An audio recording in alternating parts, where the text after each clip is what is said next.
Good morning and welcome to Texonnect, ladies and gentlemen. We're here at another episode. And today we want to look at artificial intelligence in energy and in the data centers. I thought I was going to let that one slip. Sure. I'm here today with engineer Leslie. Yesterday we were actually, or was it 2 days ago, we were actually on a prop tech conference panel and he got into some pretty heavy stuff. We're using this opportunity to delve into AI, but don't be surprised if you see him again because there's a lot of stuff that he started unpacking, which we really need to get into. So welcome to the program. Thank you. Thank you. Just like you did yesterday, can you tell the audience a bit more about you so they understand the scope of the things you touch before we get into the topic for today? Thank you. So, as already mentioned, my name is Leslie Donko. I am an engineer by profession. I also work with the Ecobank Group Technology as head of data centers for the group. I'm talking about the Ecobank Group. I also play a role as a managing partner for critical energy solutions, and I think I forgot that one the last time. And also the vice president currently for the Association of Energy Professionals Ghana. Interesting. Yeah, so that's a big portfolio. Yes, it's a very big portfolio. It's just about the energy professionals, or people people who are energy enthusiasts, coming together to see how we can further. So I think it even ties to what we are doing. Which means if I have to dabble in anything energy, be it housing, be it office, yes, we need to talk to you to make sure the people we're dealing with are credible. Exactly. Sounds like I'm going to be introducing a lot of people. Yes. You work for ETI in Lome. Yes. Is that what you're saying? Yes. So I work for EPI. So ETI is the mother. It's the mother body for the Ecobank Group. Okay. So the Ecobank Group is divided into, let's say, 3 categories. Yeah. We have the mainstream Ecobank that does the banking. Exactly, the banking. We have we have EDC that does the investment and then the asset management. Exactly. And then we have the E-Process International, which is the technology. I have a lot of family that work there. Exactly. So my sister actually works at ETI. I see Akest. I don't know if you've come across it. Interesting. Yeah. So now let's talk about artificial intelligence. And I'm sure you will agree that the world is changing. Sure. And I'm sure it's changing in your environment as well. Sure.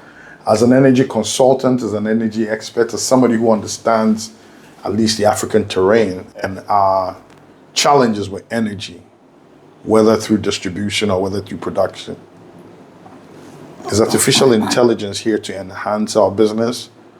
Or is it just another buzzword that we're making noise about? Well, so thank you very much for this question. This has been it's been a question people have been asking all this while.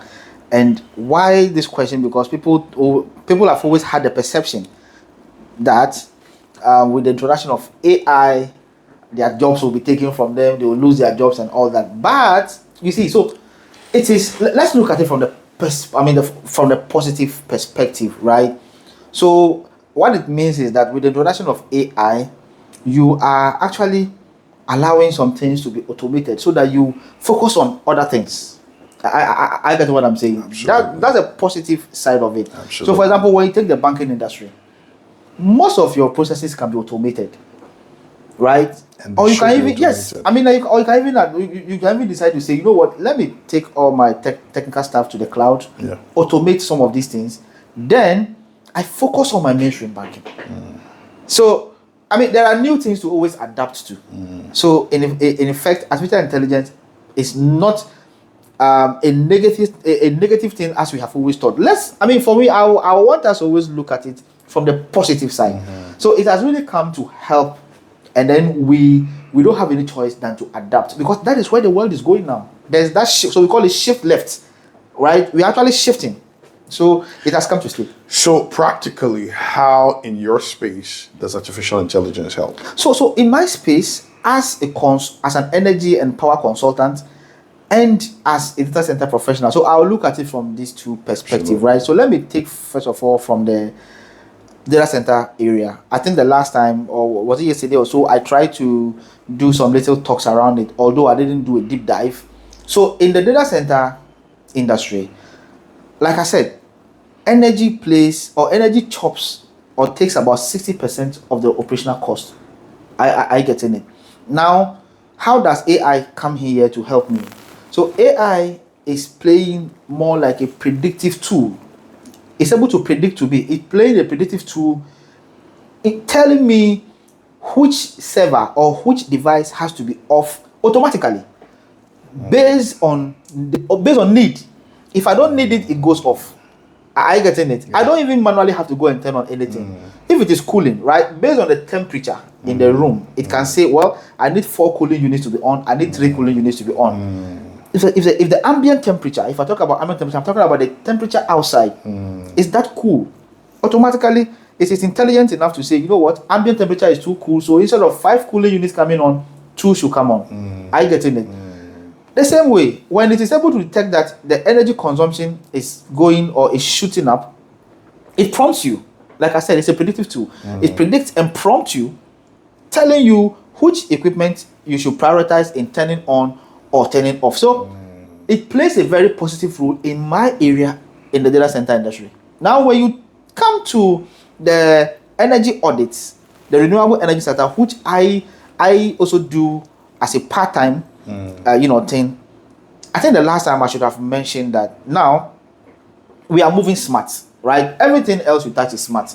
Our mobile phones, everything is smart. In fact, we have smart homes. What it means is that right in the comfort of my office, I am able to log on to my phone because definitely there's an application that is able to help me talk to my house in the comfort of my home. If I notice that maybe a light is left on or a fridge is left on, automatically I can switch it, I can disable it from my phone in the comfort of my home. Are you getting what I'm saying? And all these are through IoTs, through artificial intelligence. Are you getting what I'm saying? Of course, there are some manual processes or manual interventions that may require, but then they predict and then tell you to act. It's not as if everything is 100% automated. Like I said, in your comfort, in the comfort of your home, when there is a breach in terms of the tolerance you have set for your consumption pattern at home, it will prompt you, and then manually on your phone you can intervene. I get what I'm saying. Absolutely. Definitely, when you are also doing an energy audit or a power audit, depending on some of the tools you have, it is able to tell you the area of focus, where you should focus or where you should actually lay emphasis, because maybe that is where the consumption is actually, is happening. Are you getting what I'm saying? So all these AI are as a result of AI, and it is not for nothing. Most of our equipment these days are smart. Even mechanical equipment, as they try to embed some smart features in it, so that it can communicate with you. Unlike those days where everything was manual. Now, with the use of artificial intelligence, you are able to have full control of your device, of your equipment, anything at all you are in contact with, which I think is positive. Which I think is a positive thing that we need to adopt. That is where the world is going now. Actually, I think the last time I mentioned, I tried to mention it. Right, that is where the world is actually going now, and I think most of our designs, especially within the country, or let me even expand it to the continent, should be going towards this direction.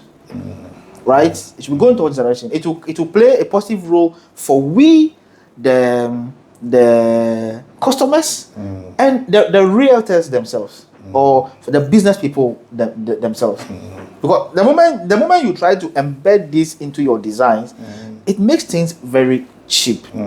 I get it, because in technology or in design, we say that when you over spec or when you overrate, there is no protection. Are you getting it? So why would you want to put a mechanism that is overrated? Definitely, that cost will be passed on to me. So if we embed all these technologies into our designs, it plays a positive role as a result of the introduction of AI to help us manage. Yeah. Let's talk about energy technology in general. What is the trends? Where is it heading? What are some of the things that we need to be mindful of? Yeah, so it's a very good question. What do we need to be mindful of? Now, we have, so there are two things I would like to touch on that you may want to follow up with some other questions for clarity. First, in terms of what we should be mindful of, so there has been an influx of electronic components, gadgets in the world. Now, even in our various kitchens, right? You have a blender. In fact, the blender. You even have a blender for vegetables. You have a blender for fruits because you don't want to mix that. You have. I mean, we have. In fact, almost everything now in our kitchenettes are electronics. Electronic. Good. If you come to the main hall, everything electronics. Yeah. Our air conditioners, our lighting, our mobile phones. In fact, even devices that are supposed to be charging our mobile phones now are portable. Once you hear portable, it means that you are charging it. Later on, you can reuse. Most standing fans even have these features embedded. So they all have batteries of some sort. Exactly. So now, the effect negatively is the pressure it puts on our energy demand. I get what I'm saying. Yeah. If you have all these things at in your home, definitely your energy demand will rise in a way. You could be telling me you are going in for very efficient energy equipment. I agree, but it depends on your usage, and that's why most of these equipment we have these days are star rated. The more the number of stars, the better or the more efficient it is, or the less energy consumption. But of course, at the end of the day, there is some burden or in terms of costs, because everything around you is electronics. That is one thing we should be looking at in terms of where. Then the other thing I think we should be looking at borders on policy, and in this regard, I was going to talk about that. Borders on policy, and I think in this regard the EPA comes in, management of electronic waste. How do we dispose of our electronic waste, including the panels, the solar panels, the inverters, the batteries? If you take solar end to end, the panel, the battery, the inverters, these are the components that makes up the solar. Mind you, let me remind you of your physics. Matter can never be destroyed. It can only be converted into another form. Exactly. So, how do we dispose of electronic waste? I mean, for some time now, it has been on the table for discussion, considering how we dispose of electronic waste because of the toxic components that sometimes these equipment or systems are made of, which is what I think the EPA needs to have a way around it. And I think I've raised already that it's more of a policy issue. Let's look at it and then have. And is it just EPA? I mean, not EPA. Even the Energy Commission also comes in here. So you notice that when you go to the port, right? I think both the air and then the land, the sea and then the airport, even the land. So when you go to the port, you notice that Energy Commission has a desk or a secretariat. I think the EPA is also there. But for Energy Commission, their mandate there is to check the electronic or energy consuming equipment we bring in country. For instance, at a point there was this education that we should, as much as possible, avoid purchasing second-hand or used electronic equipment. But they are all over. You see them in of course. They're all over. Of course. Who is checking? They are selling and we're buying, and okay, and then the disadvantage is that when, for example, you go and buy a used air conditioner. What it means is that already it is worn out, and the more older this unit becomes, the more energy. Cheap things are expensive. Exactly, the more energy it consumes.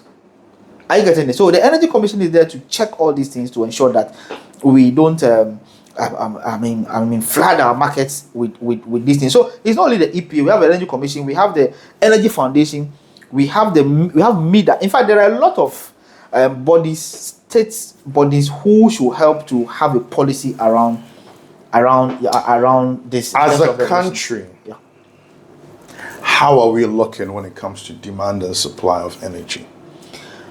How worried should we be about our habits?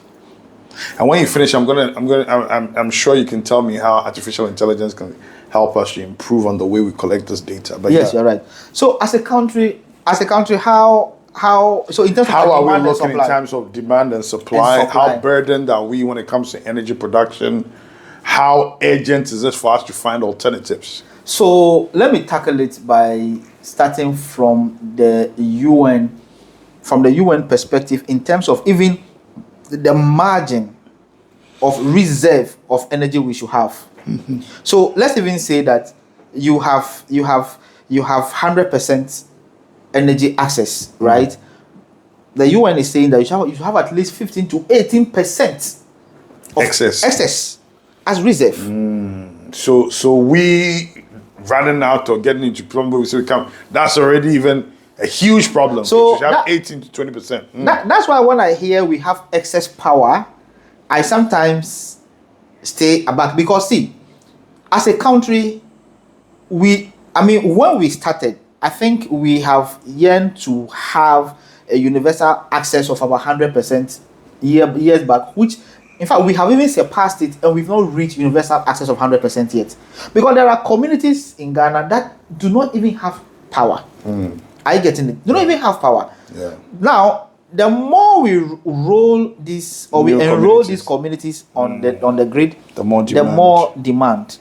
Are you getting this? So we are still in deficit. If you ask me, we are still in deficit, and I think the government should prioritize going off grid. Now, if I say off grid or even mini grids, so you go to the western region, you notice that they have access to the sea and some other water bodies, right? Why don't we do a mini hydro for the western region, or maybe communities that are closer to these water bodies, or even the wind, because once there is sea, there is wind. So mini grids. If you can go to water region, tap into the potential they have there. If it is wind, you give them wind power. So this is way forward. It could be a long-term thing, but it will help us a lot to be able to bridge the gap between the demand and supply we are looking at. That is just on generation. Now, in terms of demand side management, so okay, in terms of discipline, we ourselves as human beings, how we are also able, it is also it will also be binding on us to ensure that we do prudent management, or we put energy management into good use. When you are leaving your home, ideally you should be able to put off some few things that are not needed. And I think that's where the AI comes in. I think that's where the AI comes in on my panel. So yes, he talked about the future home. Exactly. And he talked about even now when his AC notices that there's been no motion because their motion detectors it goes off. 18 minutes. It goes off. As you were talking, I was just imagining even in the studio, right? When I know you're coming and my alarm or my calendar alerts me that, hey, you have a meeting in 10 minutes, you have a podcast in 10 minutes, the AC comes on and starts cooling the room. Exactly. Once so these cooling units and these modern gadgets we have, so these are the AI features that are embedded in them. I think I mentioned earlier in the cooling unit in the data center we have. They are also embedded in the domestic ones we have. You can program them. Yeah. So even for lighting, motion sensors ideally are what we use now. Because you might forget to put off your lights when you are leaving. But the moment you have a motion sensor, if the light senses that, if there is that sensing that a human being is not in here, after some time it goes off automatically. Absolutely. And this can happen to most of our equipment we have, which will help to drive energy consumption. So policy-wise, you prohibit. Then you put the functionality in governance, for example, ECG, to start increasing tariffs above a certain distinct to force behavior. Exactly. And then the onus is on us to put the smart systems in place to ensure that we are reducing. And then also there's a tool that is doing all the business intelligence to say, okay, it is normal to have this much energy used at this time of the day. However, if there are these spikes during this time, there's some abnormal behavior. This is how we should mitigate and handle it in the future. But then, quick one, this is even at the individual level as a customer. So when you go to the Western world, where they have advanced in terms of energy management, so as part of the national grid, you know, they actually have smart grid. What it means is that if you are a customer and you are even injecting harmonics or injecting disturbances in the network or in the system, take ECG as an example. They can sit in their office and know that you, this very customer, you are injecting harmonics or you are injecting disturbances in the system, and you'll be charged. You will be charged. You tamper with your meter, they see it from source, and then they can bill you without even coming to you. Exactly. Are you getting or it? even isolate you. Exactly. That is smart grid. What you see in our system is that even an area transformer or if an area fuse goes off, you have to call ECG or to call any of our utility services to come. It's not like that. So maybe it's a long-term thing, but that is the introduction of artificial intelligence. In terms of how it will help. Have to be the one that calls. Exactly. There should be data that states, you know, whenever you turn the lights on, usually this area doesn't come on. Exactly. There may be a fault there. Or the load is getting too heavy. If you don't respond to it in the next 2 days, it will blow. It will blow. Or internally, you should be able to install a device that will balance your load for you automatically. Because when your load is imbalanced, there could be possible fire. Because the very phase or the very line that has taken everything for which there's no balance is overloaded. There could be fire. So artificial intelligence, if embedded in our designs, will help us a lot. Will help us a lot. Yeah. Interesting. So I get a sense from our conversation we're having that there's a lot of work, especially as Africans, to tap into this communal part of our culture, share information, share knowledge, and decide how to share the burden, and ensuring holistically as a country we are using our energy more effectively. I think one of the things I've been a bit disappointed with, and this is over the last 2-3 decades, and we've talked about Power BI, we've talked about all this business intelligence tools, but we're not seeing much, is how we, one, get the data, two, convert to the data, and three, even use the data to communicate, to sensitize, to educate. Do you feel that artificial intelligence, if used properly, can help us to have better insights, to have better conversations and dialogues, and to create better policies in place? Yeah, of course. Because everything now in this world is dependent or reading on data. Data, and that's why data analysis, in fact, most of our universities these days, professional courses, people are, in fact, even almost all institutions, including the public institutions, we have a data analysis unit, because you need data, right? You need data to guide you, to be able to design, to be able to implement, to be able to take decisions, to be able to make policies. So it's very, very, very, very, very important. But don't forget, data also goes with research. You need to do your research to be able to gather your data, bring your data to analyze, to be able to arrive at a conclusion, right? In your conclusion or your recommendations, it is based on which you now talk about implementation. So data is very, very important. And then it is actually what, so artificial intelligence, what goes into it? It's actually the data we have automated. So it is purely data. AI, ML is purely data you have automated to be able to advise you. Are you getting it? To be able to advise you. That is all it. I mean, what it takes. The last time when we had the session, if you remember, I made some advice. I mean, I gave some advice to the realtors who were there. And then I think my co-panelists were also making very good submissions when it came to the question on data. I think there was some question around data, and I think most of them mentioned exactly what I was trying. Even Doc, the panelist, one of the panelists, Doc, who was exactly if you notice, you could detect that most of his Dr. Ohini Asante in the energy ministry, you notice that most of the submissions were based on data. How data should be able to advise us now towards the future. Are you getting it? Yes. I mean, based on happenings and based on data, based on what we are getting, there should be a way forward. in terms of how the future looks in our designs, in our operations, in our policy making ideas, in so many things. Absolutely. Otherwise, we can't make any progress. So it's very important, and then it is data on which AI will ride on to advise us. So it's very important, yeah. So to tie this off, as an expert with your experience, with your understanding of AI, energy, data center, can you give us some final words, a blueprint? How do we get serious as a country? What are the steps? What should we put in place to become much more energy efficient, to ride on this new wave of AI, to do better in providing a better space for our people, for our Ghanaians, for everybody? Yeah. So thank you very much. So let me still refer to my earlier discussion we had. I think I made a comment that, so in the country, I know we have been able to conduct research and we have gathered data informing us of where we have wind potentials to generate energy, where we have solar potential to generate power using solar, even where we have waste to be able to have waste to energy. Are you getting it? It is there. And hydro all over is there. Maybe it's just geothermal. We can say it would not be possible here because of some some geographic reasons. But the data we have gathered from inception or for some years now is telling us, is guiding us. We only are not giving it or making it a priority.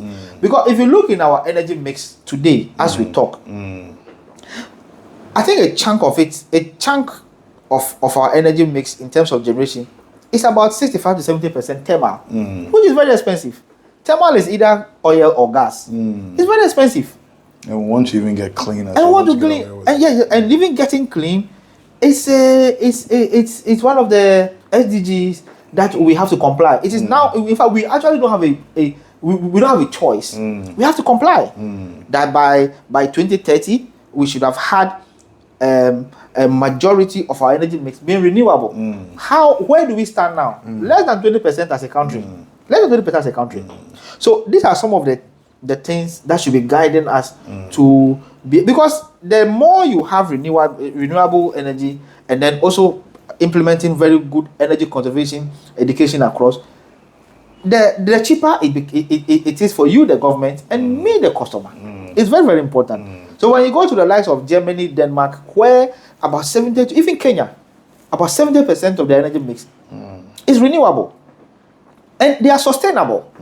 Are you getting it? So we are looking at sustainable means where I don't have to spend a lot of money to generate power, because it's very expensive to generate power using oil, crude or gas. We buy oil, we buy gas from Nigeria sometimes, and you see how expensive it is. So I think that we should be able to ride on the already existing data, already existing research we have conducted, based on which the data for wind potentials, solar potentials, hydro potentials have advised us to be able to move forward in the energy sector, so that we can make some savings. Otherwise, if it costs me a lot of money to put up a building, furnish it, studio apartment, I furnish it, I put everything in it, I'll pass on the cost to you.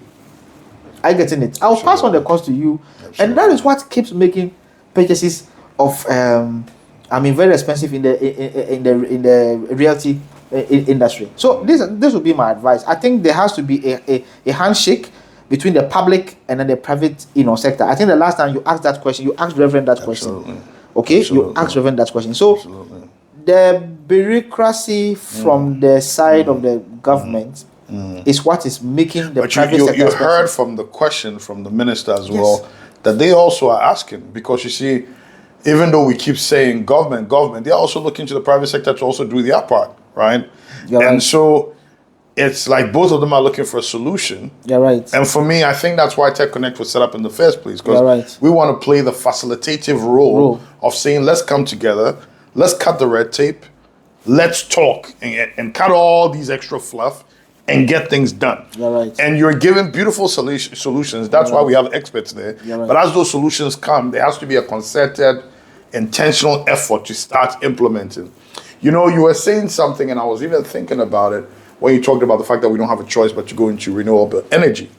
Now, here are what some Ghanaians have said in the past, which is actually interesting, that, but we don't even contribute that much to carbon footprint, so why should we bother?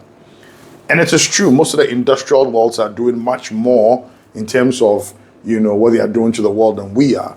But just as you were speaking, another thing that came to my mind is, okay, but the fact that we may not be contributing that much does not mean we can't be cleaner in our country. Yeah. It also does not mean, and we're not thinking like business, because if we are, why don't we provide the excess and sell the excess clean to other countries around? So I think we need a lot more sensitization. Exactly. We need to wake up to new opportunities. Exactly. We need to be a lot more entrepreneurial in spirit and start thinking about how we build excesses of the good stuff. Exactly. And that's where the carbon trade comes in, right? Mm-hmm. We go to Azerbaijan and, for this COP28, I mean, we go for these energy conferences, these climate, conferences. And I think that we should be able to be able to return home to be able and then implement most of the discussions and then interactions or recommendations we have there. We are not doing well and not doing bad at the same time. And I'm giving you the statistics, right? If you have a country and your energy, the chunk of your energy mix is about 70% thermal, already it is out of 100. It is telling you where we are. When some countries are actually doing about 70 to 80% renewable, and it is buying on us that by 2030 we should have a chunk more than 50-60% of our energy mix being renewable. Are we there yet? This is data. It's not me talking. It's data, and we have all subscribed to this SDG goal. We have subscribed. It's binding on us. So maybe initially it was 2020, and then we noticed that we couldn't meet it as a globe. We shifted it to 2030. I think it's even shifted again. I'm not sure, but I doubt if we are able to, because we are not even doing up to 20% renewable in our mix. I don't think we're being very intentional. Exactly, we are far behind. But you see, but the good news is that there are experts to advise, to lead.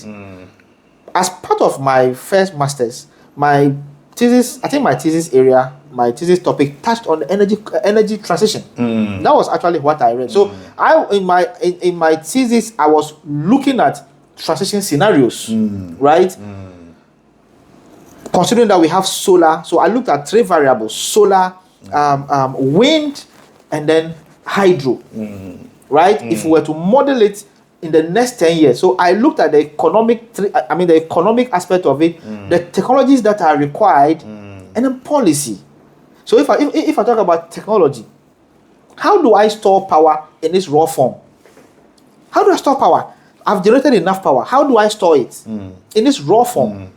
So it's a technology. If you take wind, how do I keep it clean? How do I keep it clean? If you take wind, look at. I don't know if you've had the opportunity to see a wind, a blade. Windmill. Very, very big, very large. Huge, so can't we have a way of reducing the size so that we can have a lot of it? If you take solar, if I tell you right now that I need to construct or design or install about 1,000 kilowatts of solar, it means that I need a very large space to do it. How do we do the same thing, this 1,000 kilowatts, with less what I'm saying, the mindset, because you see, exactly, as Africans, the big man with the big car, exactly, and everybody else on the street, right? And they're not contributing, exactly. Right? But if we could think more holistically, communal, exactly, the bicycle, there's this, there was a technology, I don't know if it's Japan or wherever, where I think people's cars, as they drive on the road, it's generating energy. Yes, but even in most campuses in the Western world now, the campuses, they have equipment embedded. So, with a campus, students are always walking. The more you walk, the more you generate. I like it because everybody is contributing. Yes. And that's the model that should work. Yes. We should all be contributing. So from the person with the smallest house to somebody's shoes to somebody's big house, we should all have ideas that allow us to contribute. Exactly. And like I mentioned, fortunately, we have the experts in country to advise to lead these discussions, which is why I think it is good Texonnect is coming in. You have a lot of work to do. You have a lot of work to do in bridging the public and the private sector, which you already mentioned. And I think it shouldn't end here. Yeah. Because we have experts in this country to lead these discussions. Yeah. Absolutely. Yeah. Absolutely. Well, Engineer Leslie, this has been awesome. It's been exciting. I think that whoever is watching this has definitely been educated, as I have been. And we definitely have propped up other conversations that will need to be looked at even in bigger forums. Yeah. And so let's start the movement to get the change that we want to see. Sure. And let's actually start seeing the things that are happening. Sure.